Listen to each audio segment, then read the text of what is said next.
Well, it appears that CG is going the route of Mandalorian related stuff as of late. Interesting choices, but I mean, it makes sense for the age of the Empire and the whole territory battle. But, anyways, PAZ VIZSLA is coming. Yippee. To absolutely no one's shock, he will be a light side tank Mandalorian. Apparently, he will be required for Bo-Katan's Mand'alor epic confrontation that will be coming for the first one of it, so who knows who else will be added to that litany of stuff. Then we have all sorts of explanations of modding for him and all that. What does heat and overheat do? So he has he has a buff, kind of like, buff debuff kind of thing, but whatever.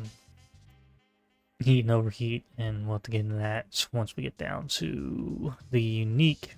But yeah, apparently with the overheat mechanic, he will be doing more instances of true damage, so Bo will be doing that as well. And apparently she'll be introducing a new stacking locked buff for light side Mandalorians. That'll increase their health and defense, and that'll make PAZ very tanky.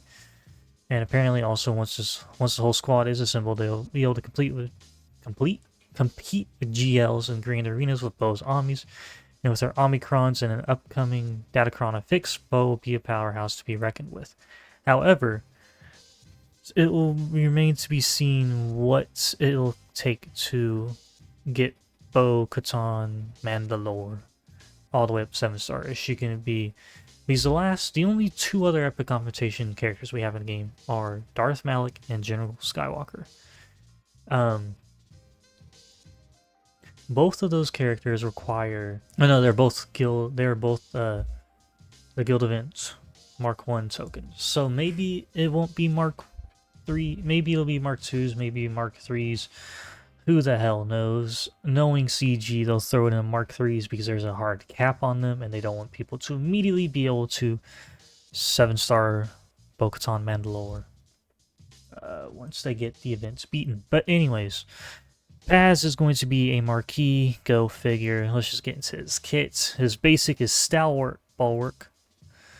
Bulwark? God, I read that wrong. Stalwart Barrage. I cannot read today. Anyways, you deal physical damage 3 times to the target enemy. He gains 3 stacks of heat that maxes out at 10 or overheat. So you get 3 stacks of heat or overheat, and overheat maxes out at 20 until the end of the battle, which can't be copied, dispelled, or prevented. At 5 plus stacks of heat, he gains 1 stack of resilient defense that maxes out at 10 until the end of the encounter. At 1 or more stacks of overheat, he deals an additional instance of true damage to the target enemy, which cannot be evaded. So, if he has 1 stack, that's 3 times of true damage, 60 times once he has 20 stacks, I guess, maybe? I don't know. We'll have to see how they actually compute that. Because this, you deal physical damage 3 times to target enemy, it's not you attack him 3 times. So, I don't know if the stacks will count as 1. Like, if the attack will count as, like, 1 stack or 3 stacks kind of thing. I don't know. It'll probably be, like, each attack is, 3 attacks, but it equals 1 stack of overheat or heat. But anyways, Ancestral Broadside, it has a 3-turn cooldown. You deal physical damage to all enemies, inflict breach, and crit damage down for 2 turns. He gains 5 stacks of heat or overheat until the end of the battle, which can't be copied, spelled, or prevented. Of course, he also gains another stack of resilient defense, maxing out at 10 until the end of the encounter. Mandalorian allies. I am butchering all sorts of words today. Mandalorian allies recover protection equal to 10% of PAZ's max protection. So I don't know if you'll want... Okay, so I know somewhere in here, I regularly remember looking over this. They said you'll want him modded for health. So, I don't know if you'll want health and protection mods, like health sets and mod and protection primaries on him to give him more protection. So that way all Mandalorian allies recover 10% of it. I don't know. But anyways, at 5 plus stacks of heat, light side Mandalorian allies gain crit avoidance up for 2 turns at 10 stacks of heat, which is the max. You inflict daze on all enemies for a turn. However, once you hit the max of heat, it becomes overheat. So, Also have 5 plus stacks of overheat, you remove 15% TM from all enemies. pretty nifty. You've got Vengeful Incineration. There's a 3-turn cooldown with a Zeta. You deal physical damage to all enemies, inflict burning for 2 turns. You can inflict expose and stagger on the target enemy for a turn. PAZ gains protection up 50% and retribution for 2 turns. And this ability does 30% more damage for each stack of overheat PAZ has, and it removes all stacks of overheat. So it's not going to be a, oh look, I have overheat on me and I'm not going to be able to get rid of it kind of thing. You're going to be able to cycle through it and get heat to overheat and then cycle out the overheat, and then, yeah. So we've got a long unique. There's only one unique, and it has an Omicron for territory battles. So, Legacy of House VIZSLA, Zeta Ami, go figure. At the start of the battle, PAZ gains 10% defense and max health for each Mandalorian ally. So even if there's dark side ones, he's gaining it. But then he gets 15% defense and max health for each light side Mandalorian ally. And depending on who else they release for Bo-Katan's epic confrontation, like the characters required to get her, you may end up going with the full light side Mandalorian team. And whenever PAZ gains taunt, he dispels it and gains 2 stacks of resilient defense until the end of the encounter. So if he taunts, he gets resilient defense instead. So PAZ also has plus 10 crit avoidance and defense for each stack of resilient defense that he has. So the more stacks of resilient defense, the harder it will be to crit hit and do damage to him. At the start of each encounter, if the leader in the ally is a light side Mandalorian, PAZ gains Frenzy for 2 turns and 2 stacks of resilient defense until the end of the encounter. So if you have Bo, one of the 2 bows in the lead, armor in the lead, then you will get automatically 2 stacks of resilient defense. And whenever PAZ loses a stack of resilient defense, he gains a stack of heat until the end of battle, which can't be copied, spelled, or prevented. At 10 stacks, abilities and effects that generate heat instead generate overheat, which, stacking maxes out at 20 until the end of battle, and which can't be copied, spelled, or prevented. And whenever he gains overheat, he gains 10% CM. Whenever he's inflicted a debuff that can be dispelled, he gains 5% CM. So, basically, undispellable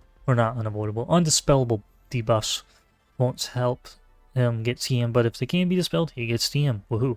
The first time PAZ reaches 1% health, he dispels all debuffs on himself, recovers 100% health, gains damage immunity for a turn, he takes a bonus turn, and then is defeated. And all other light side Mandalorian allies recover 100% protection. However, during that bonus turn, his cooldowns will reset, he has 100% offense, and his heat and overheat stacks are set to max. So, basically what he does in Mandalorian Season 3, he shut the door and, gunned down the Praetorian Guards and more of the Imperial Super Commandos, or I don't know if they're Super Commandos or if they're, I think they are Imperial Super Commandos. They're just redesigned armor kind of thing. Anyways, so what Heat does, he has 10% potency per stack. Abilities gain additional effects based on number of stacks. Overheat, however, gives him 10% offense, but he loses 5% tenacity per stack. And same thing, the abilities gain additional effects based on a number of stacks. The unique packs a lot into it. Basically, he's going to be able to hit hard while he has overheat. And once he cleanses it, he just gains potency back to help with, everything else with, the fact that he can inflict breach and crit damage down and all that other fun stuff. So also burning and expose and stagger. It doesn't say it can't be, can't be unavoidable or whatever, but you know what I mean. All right, so now for the TB part of it. While in territory battles, PAZ has plus 25% defense, max health, and max protection. At starting encounter, he gains 3 stacks of resilient defense till the end of the encounter, and whenever an enemy is revived, so think Braca and planets that have the Imperial revive mechanics, he gains 5 stacks of heat or overheat until the end of battle, which can't be copied, spelled, or prevented. He gains 3 stacks of resilient defense till the end of the encounter. He gains 50% GM. All light side Mandalorian allies recover 50% health protection, and he also inflicts all enemies with healing immunity for 2 turns, which can't be evaded or resisted. So, he'll be able to give you another team in territory battle once you get the new Bo-Katan worked on. And yeah, it's an interesting kit. I'm not the most thrilled with an epic confrontation coming back after all these years, because the other two have been quite annoying. Malik's was a headache, and I can fully imagine that they're going to try to push this out by Christmas. So forced spending, because probably I'd imagine we get a Datacron boosting these jokers. They're not really jokers, but you know what I mean. There'll be something coming for them in like January or February would be my guess. I'd probably imagine January. However, with the I know at least on the Swogo events server, people have been discussing how good the new Bo-Katan will be, comparing her to Afra. But like, Afra was an epic confrontation; she was a legendary unlock kind of event, so she wasn't supposed to be like super broken, and people argue about to this day how good she is and all that fun stuff. However, for now we'll focus on PAZ. Apparently, I imagine we will see his events on Thursday. I don't imagine I'll be spending on him, because let's be honest, no, I have enough on my plate as it is to work on. I mean, he has an interesting kit. Don't get me wrong. It's just time will tell how good this new Bo-Katan team will be. But anyways, let me know what y'all think about him in the comments below. If you're excited to get him, if you're going to spend on him or not. If not, cool. If so, yeah, sure, why not? But let me know in the comments, like I said, and below. Thank you guys for watching, and yeah, I'll catch you guys later on. I hope you have a good rest of your day.